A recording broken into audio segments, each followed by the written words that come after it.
All right, we are back again with a completely new city, complete fresh start.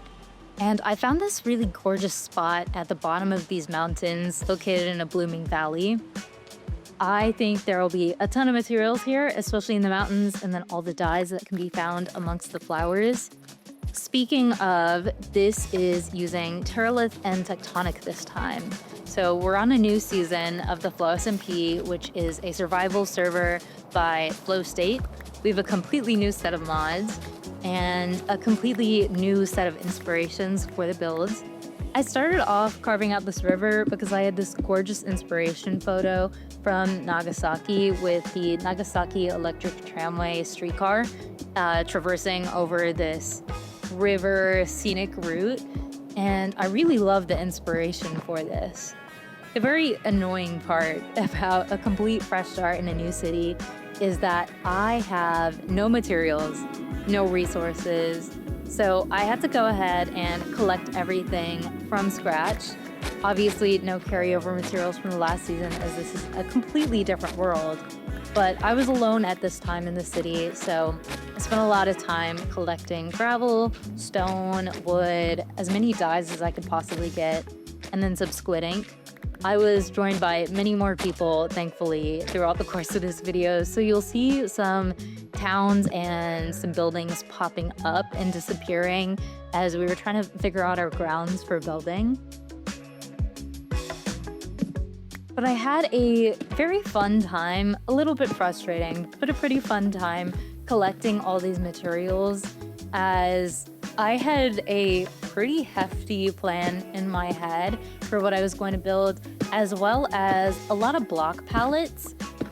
If you actually are a part of my Discord, you've probably seen the block palettes. I have a full channel where I wind up just spamming different inspirations of block palettes that can be used for builds. And then you can also see me plan out in real time all of my builds. I knew that I was going to need a lot of basalt and blackstone for these builds. I didn't actually end up using any of the blackstone this time around, but I really wanted that darker, grimier look that really goes along with Cyberpunk as opposed to Solarpunk. Last season especially, I found myself really craving to build in the Cyberpunk style. We know that Solarpunk is very close. I think a lot of the times there is a lot of overlap in the architectural style, but I'll cover a little bit more of that later.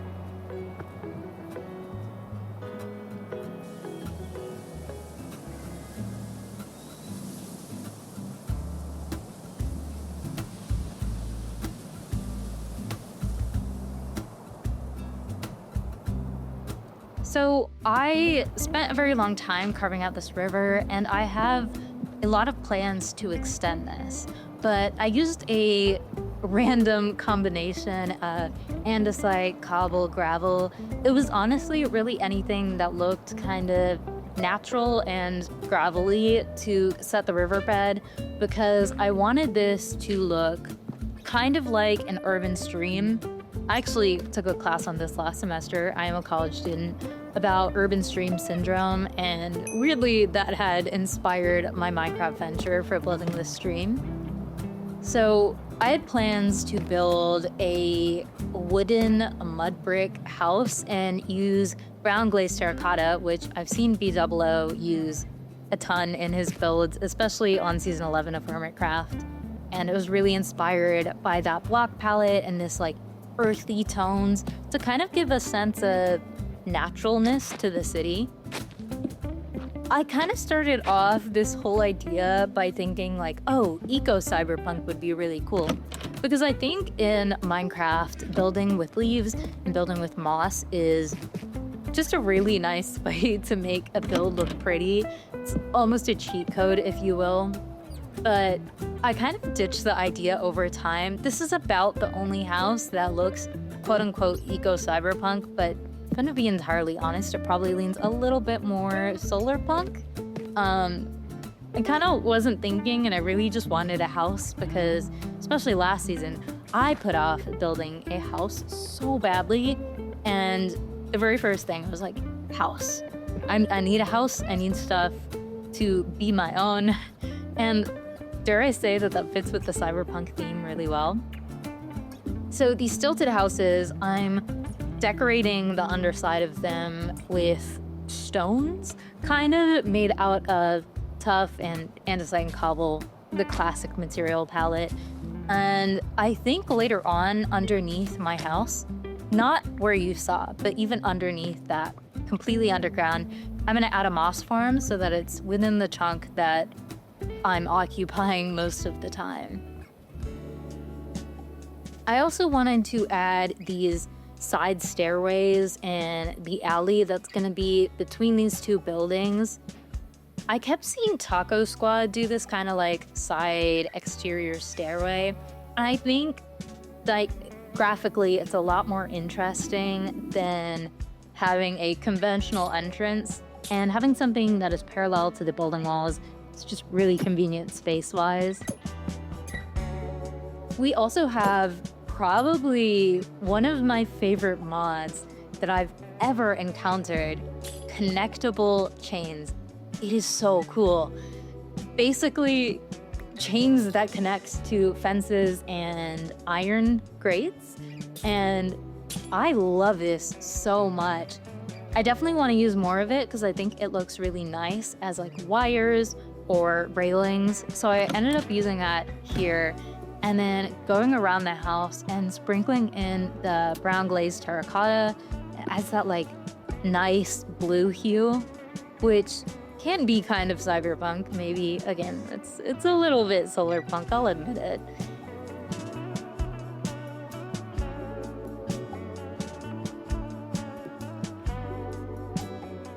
My goal with the building overall was to get it pretty high to start off with.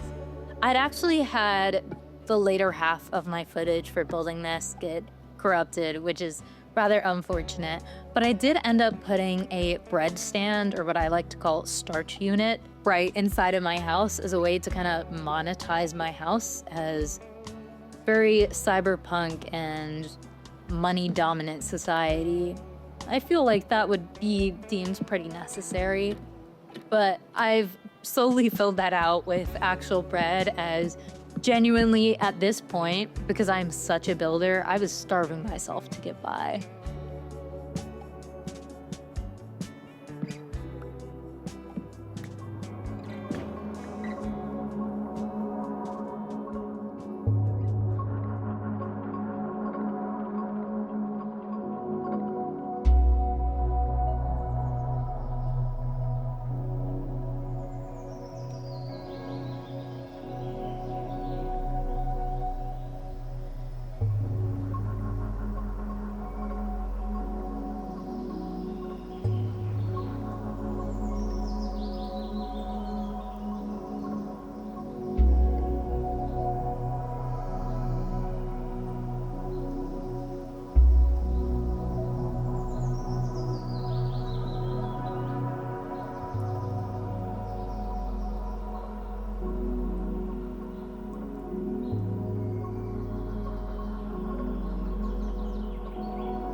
I wanted to try something a little bit new with this building, and I'd honestly kind of wish that I did it with my house.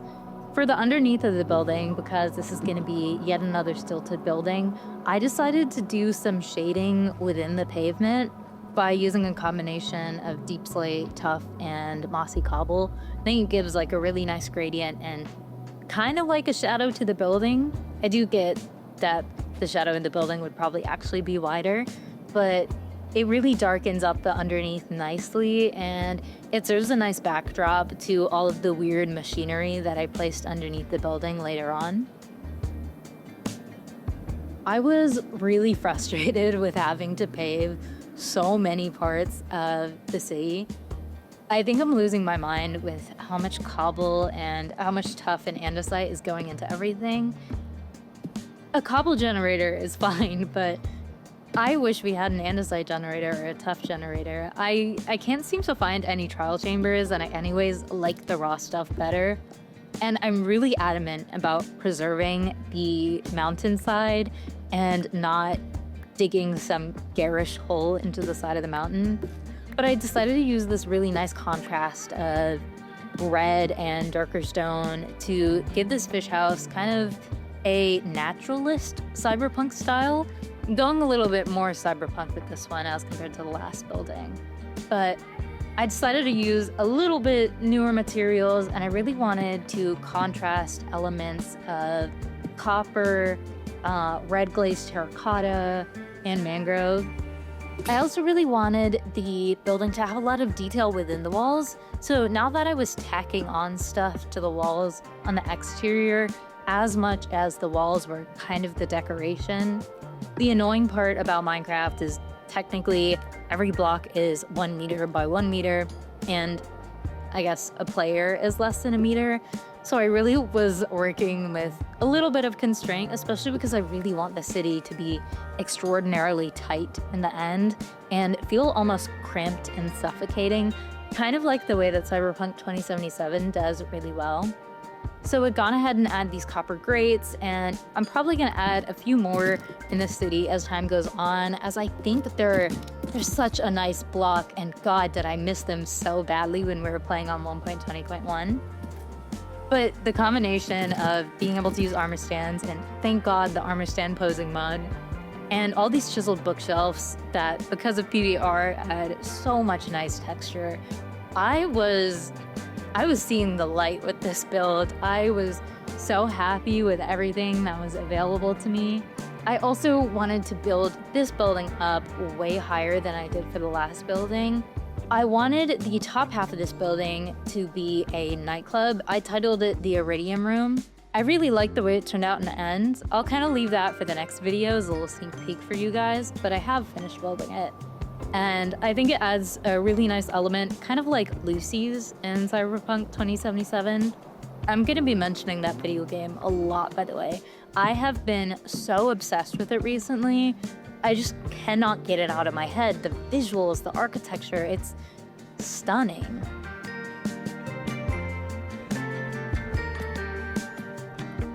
To help understand a little bit more on what I'm aiming for building, let me give you a crash course in Cyberpunk. Cyberpunk as a genre developed during the late 1970s and early 1980s at a moment when Japan's economic expansion was reshaping global markets. Japanese automakers were gaining significant market share in the United States. At the same time, Japanese electronics firms were leading in consumer technology. This shift produced economic anxiety in the US, where technological dominance had been tied to national identity. Cyberpunk absorbed that anxiety and translated it into urban form. The future city in early cyberpunk fiction often borrows heavily from East Asian visual language. Neon kanji signage, dense street markets, vertical urban layering, and corporate conglomerates, typically with Japanese names. These elements appear prominently in early cyberpunk works like Blade Runner and Neuromancer. The cities depicted are not simply multicultural, but are structured around the idea that Western power has been displaced, or rather absorbed, into transnational megacorporations. The neon-lit street level, often coded as East Asian through language and signage, becomes a site of density and informal exchange. Above it, corporate towers remain sleek and insulated. This vertical hierarchy can be read as a spatialization of global economic restructuring. Wealth and decision-making are elevated and abstracted, while labor and daily survival remain compressed at ground level. Cyberpunk 2077 extends this lineage, with it presenting a city shaped by multinational corporations, including entities such as Arasaka, which carries clear Japanese corporate associations. Arasaka Tower dominates the skyline. The architectural language suggests consolidated authority rather than civic governance. Japanese branding and cultural markers are integrated into its corporate identity, reinforcing the genre's long-standing linkage between East Asian corporate power and technological futurism. The city's design does not truly depict a specific East Asian city, but instead it uses selective visual markers to signal technological sophistication and global corporate influence. Understanding this history clarifies why cyberpunk architecture looks the way that it does. The result is a cityscape that merges corporate consolidation, globalized capital, and an Orientalist visual vocabulary into a coherent architectural language. I aim to recreate this global influence with tense corporate governance administered by authorities as a mechanism of warning of the direction we're headed, this just being the first few builds.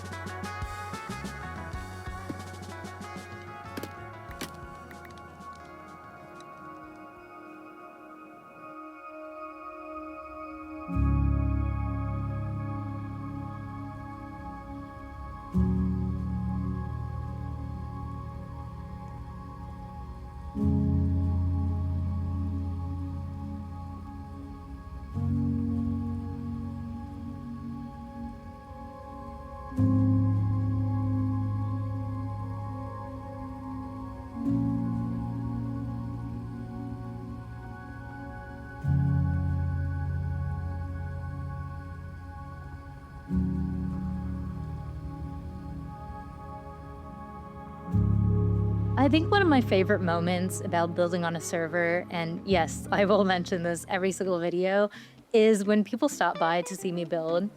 I think it's really fun to build alone on a survival world, but it's so much more fun when other people get to see it and I get to share the build with other people.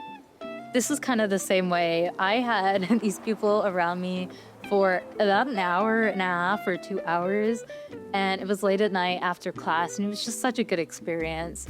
But I started building the train station, which probably my favorite build that I've done so far. I had no solid plan for this building. It seems like almost every video is a building with no plan video, but I'd kind of just gone freeform with the bottom story as I didn't really know what I was doing. I didn't have an inspiration photo for this building. I had that one photo from Nagasaki that I was following for a bit, and I kind of just ditched it later on. I kind of found my own inspiration. Just wanted to know what you guys were doing. Yes. Yes, I was holding it. And my God. With my presence being the number one builder. Were you the number one builder? I am the number one builder. I'm out to get you. Know the I'm out to transaction. get you. So watch your back. Be Crazy. careful. You say that, but I own No, 3% watch of your city. back. You, I own 3% of your city. Just think about that. I gotta build a memorial for my horse. Dog died. oh no. I slowly was building up the walls with everyone as my audience and kind of everyone jumping around. Very fun experience, but oh my god, was it chaos. They kept fighting each other and they found this one goat horn. Oh my god. But this is why I love it so much. This server is one of my favorites by far. I really was trying to incorporate kind of a gradient into the wall to make the bottom layer a little bit darker than the top layer. I don't really know why I haven't done gradients in the past. I used to not like them in survival builds as gradients kind of lose their appeal when you're seeing them from multiple angles, but I feel like on a up to down basis, it's more acceptable. I think maybe when it's used sideways or like on one specific wall that's supposed to be the shadow, it has a lot less of an appeal. I was really making this downstairs area kind of the lobby, or I don't know if reception center would be the proper word for it. I was recently in Milan in December, and a lot of the weird architecture from the exterior parts of the city's train stations had kind of inspired this in a way. There was kind of like a liminal area at the bottom story that I guess was in my head when I was building this, not that I was particularly going for that. I also really want these food stalls at the bottom area of the train station. I definitely plan to build a lot more out. I think probably across from this one, I'll have another one that is against another building. I know that Cyberpunk 2077 has a lot of these food stalls and food markets that sell all their various sorts of fake real meat. But eventually I will stock these up with food. Again, I was kind of going food broke during this entire time and eating rotten flesh. But I think the red one, I'm gonna wind up stocking up with sushi, nori, and sashimi.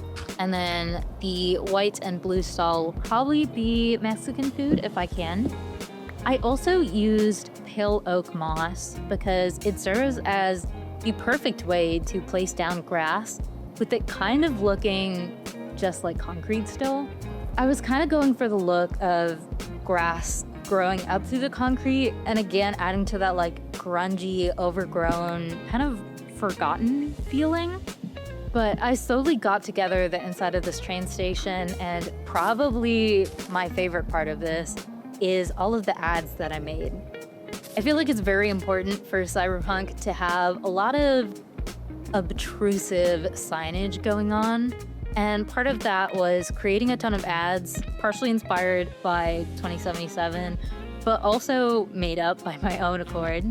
So I made this one ad for a body investment life investment company, and I put that up on that wall. That was originally planning to be a memorial before I wound up slapping an ad over it because it only felt right for Cyberpunk. And then I added these benches all around. I know that probably in a Cyberpunk world, these benches would be too friendly, not hostile enough, but I kind of liked the way it looked, and it definitely filled out the bottom area a lot more than just being a random empty hall. And I think it's probably correct that in a train station, an old forgotten train station, benches would still exist. So I present to you AMX, a questionably legal company that gives you money for questionable activities. And then, of course, we also have Kuroshi, which, if you played Cyberpunk 2077, Kuroshi is the premium manufacturer of cybernetic ocular implants and scanners in the universe. Again, another corporation based in Japan, which dominates the optics market with high-quality implants.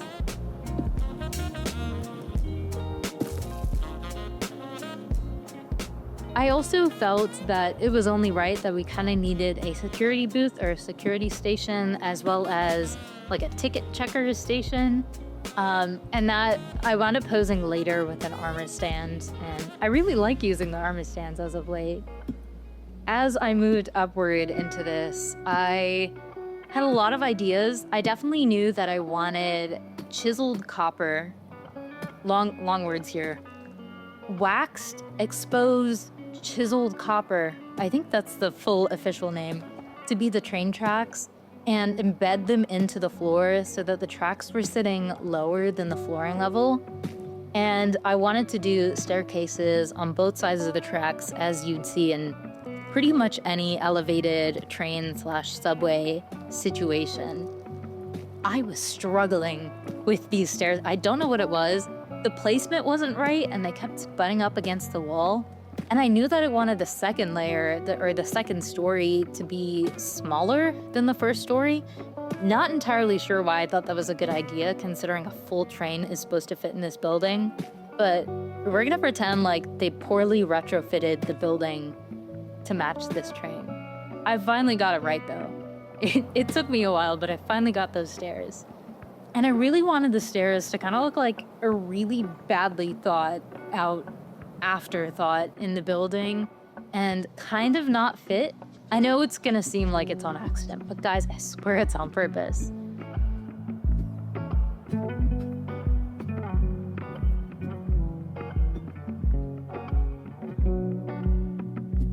So what you're seeing as of now is pretty subject to change. I actually have contracted out this work to a friend named Aqua, and he's planning on giving our bridge a fresher, better look that fits a little bit better with the city.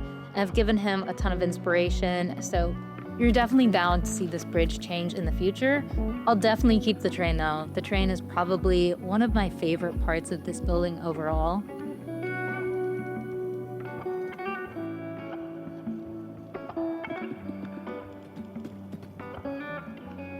I, again, was inspired by that one Nagasaki photo, and very annoying to get dark prismarine, by the way. I was so adamant that it had to be dark prismarine, though.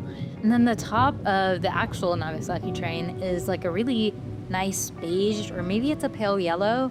And I thought birch probably reflects that the best, and birch has the widest variety of building blocks available.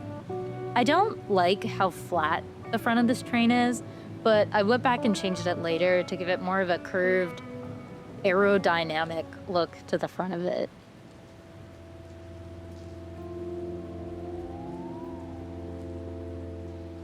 When I started the second story, something shifted. The lower level felt solid, it made sense.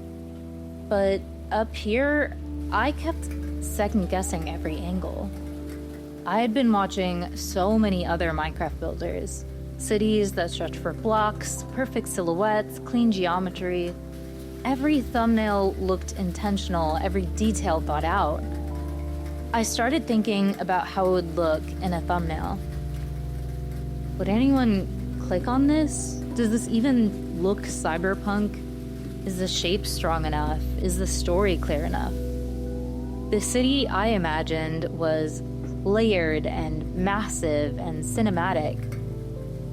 This just felt like a building. And that's when the plan I thought I had mastered started falling apart. I had this entire vision mapped out before I even opened this world. But the version in my head didn't account for time or skill, or that survival building moves slower than my imagination. My expectations kept climbing higher than the build itself.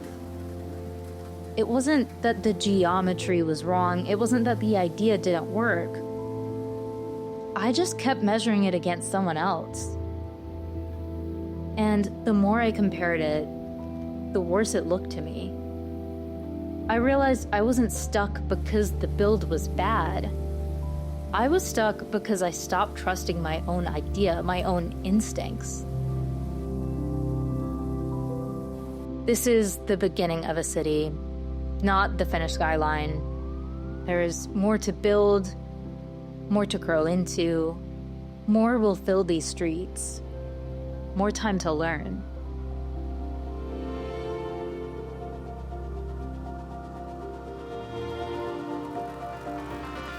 Sometimes life is like a dark tunnel. You may not always see the light at the end of it, but if you keep moving, you will come to a better place. You must never give in to despair. Allow yourself to slip down that road and you surrender to your lowest instincts. In the darkest times, hope is something you give yourself. That is the meaning of inner strength.